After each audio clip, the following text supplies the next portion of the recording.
¿Qué pasaría si te dijera que uno de los conflictos emocionales más intensos de tu infancia fue también la base sobre la que se construyó tu moral y tu forma de amar?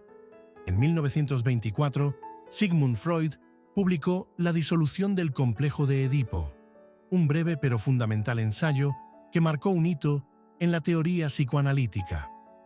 En él, Freud no solo retoma su famoso complejo de Edipo, esa constelación de deseos y rivalidades que, según él, todo niño y niña atraviesa en los primeros años de vida, sino que se plantea una pregunta decisiva: ¿cómo y por qué desaparece este complejo que parecía tan central en la infancia? Freud abre el texto recordándonos que el complejo de Edipo va designándose cada vez más claramente como el fenómeno central del temprano período sexual infantil. Este período, que se desarrolla aproximadamente entre los 3 y 5 años, está marcado por la atracción hacia el progenitor del sexo opuesto y la rivalidad con el del mismo sexo. Sin embargo, esta situación no dura para siempre. Entre los 5 y 7 años, comienza un proceso de transformación psíquica que llevará a su disolución y a la entrada en el llamado período de latencia, donde la energía sexual se reprime y se canaliza hacia aprendizajes, vínculos sociales y juegos menos cargados de erotismo. ¿Cuáles son las causas de la disolución? Freud propone varias explicaciones para este cambio. Por un lado, está la represión, un mecanismo inconsciente que sepulta los deseos incestuosos, alejándolos de la conciencia. Otra de las causas es una especie de programa biológico que marca el final natural de esta etapa, comparable a cómo se caen los dientes de leche, tal y como decía Freud textualmente en esta obra. Otra hipótesis sería la de que el complejo de Edipo tiene que desaparecer porque llega el momento de su disolución, como los dientes de leche se caen cuando comienzan a formarse los definitivos. Pero la causa más influyente que describe Freud es el temor a la castración. El niño, al notar las diferencias anatómicas entre los sexos, interpreta la ausencia de pene en la niña como resultado de un castigo. De allí nace un miedo inconsciente a sufrir él mismo esa pérdida, lo que lo lleva a renunciar a sus deseos hacia la madre y a identificarse con el padre. Veamos ahora la función de la identificación. Esta renuncia no es un simple abandono de sentimientos, sino su transformación en un modelo interior. Freud lo formula así: la identificación con el progenitor rival es la más temprana expresión de un lazo afectivo con otra persona.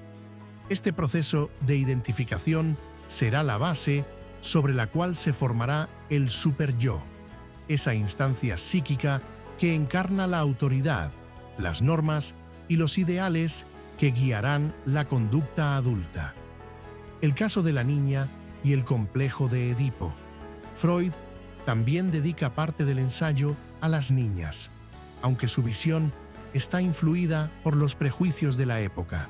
Para él, la niña inicia su desarrollo afectivo unida a la madre, pero al descubrir la ausencia del pene, lo que denomina envidia del pene, redirige su afecto hacia el padre. La disolución del complejo de Edipo en la niña estaría vinculada a la aceptación de esa carencia y a la posterior identificación con la madre. Si bien esta formulación ha sido ampliamente debatida y criticada, fue una de las primeras aproximaciones psicoanalíticas al desarrollo femenino. El papel del superyo. Uno de los aportes más importantes del texto es la idea de que el superyo es el heredero del complejo de Edipo. Las prohibiciones y exigencias del progenitor rival se internalizan, formando una instancia psíquica que vigila y regula la conducta. Así, la renuncia a los deseos edípicos deja una huella permanente en la estructura moral y en la capacidad de autorregulación de la persona. ¿Qué influencia tuvo esta obra en la sociedad de la época? Cuando Freud publica este ensayo, en 1924, Europa aún estaba marcada por las secuelas de la Primera Guerra Mundial y por transformaciones en la vida familiar. Las ideas freudianas sobre la sexualidad infantil y la formación de la moral provocaban reacciones intensas.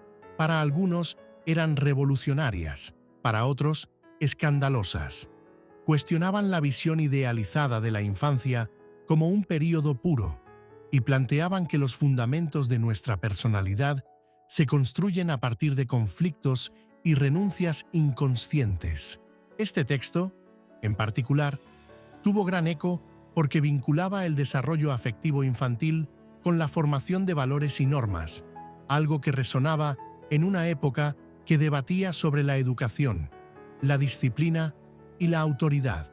¿Qué vigencia tiene esta obra de Freud en la actualidad? Aunque muchos aspectos de la teoría freudiana han sido revisados, reinterpretados o directamente cuestionados, la disolución del complejo de Edipo sigue influyendo en varios campos. La idea de que las primeras relaciones familiares modelan la personalidad y que la identificación con figuras parentales es clave en la vida adulta continúa presente en la psicología, la pedagogía y hasta en el análisis cultural. En la clínica psicoanalítica, la noción de que ciertos conflictos infantiles se resuelven mediante mecanismos de renuncia y transformación interna sigue siendo un punto de partida para entender diversas neurosis, dificultades afectivas y problemas en la construcción de la identidad. Y en la cultura popular, el Edipo y su disolución siguen inspirando obras literarias, películas y series que exploran la compleja relación entre deseo, autoridad y formación moral. Si este video te ha resultado interesante, suscríbete al canal y déjame en los comentarios qué otras obras del psicoanálisis te gustaría que exploremos. Hasta la próxima.